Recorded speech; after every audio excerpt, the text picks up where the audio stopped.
Luah segala-galanya pada Allah. Hanya kita dengan Allah, dan hanya Allah yang tahu tentang kita. Jadi luahkan pada yang paling tahu. Jadi tenanglah dalam hidup kita. Yalah, ada waktu kita menangis dengan tekanan-tekanan yang ada. Tak apalah, menangis je lah. Menangis tu pun sementara je pun. Tak ada orang menangis sampai 24 jam. Ya. Nak luah perasaan, luah je lah. Nak munajat, luah perasaan tu bahasa Arabnya munajat.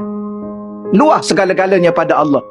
Hanya kita dengan Allah, dan hanya Allah yang tahu tentang kita. Jadi luahkan pada yang paling tahu. Jangan luahkan kepada orang yang dia sendiri pun kita tertekan. Kita pergi jumpa si A ni, ya, kita luahkan perasaan pada dia. Dia juga sedang tertekan. Bahkan tekanan dia lebih dahsyat daripada tekanan kita.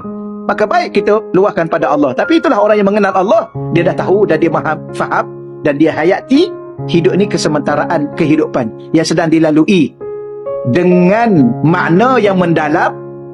Ya, dia bukan faham dengan makna yang zahir, makna yang sangat-sangat mendalam.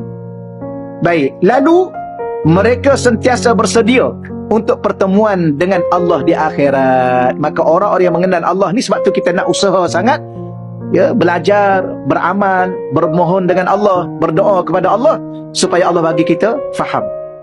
Dengan sebenar-benar faham, menerima segala hakikat kehidupan, lalu kita sentiasa bersedia bertemu dengan Allah. Kenapa sentiasa kena bersedia? Sebab hidup ni kan sementara.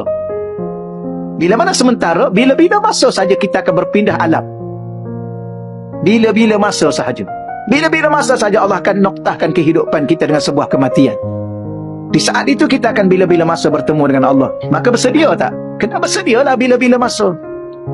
Tapi bila mana ditanya, tuan-tuan tanya saya tanya tuan-tuan, kita sama-sama bertanya sesama kita, dah sedia? Belum. Itulah jawapan kita. Kenapa? Kerana wallahualam mungkin kita belum cukup ingin rindu kepada Allah, belum cukup kerinduan kepada Allah, ataupun mungkin kita betul-betul banyak dosa dan sebagainya. Wallahualam lah. Jadi harap Allah ampunkan dosa kita, dan Allah letakkan sebuah kerinduan kepada kita, insya-Allah.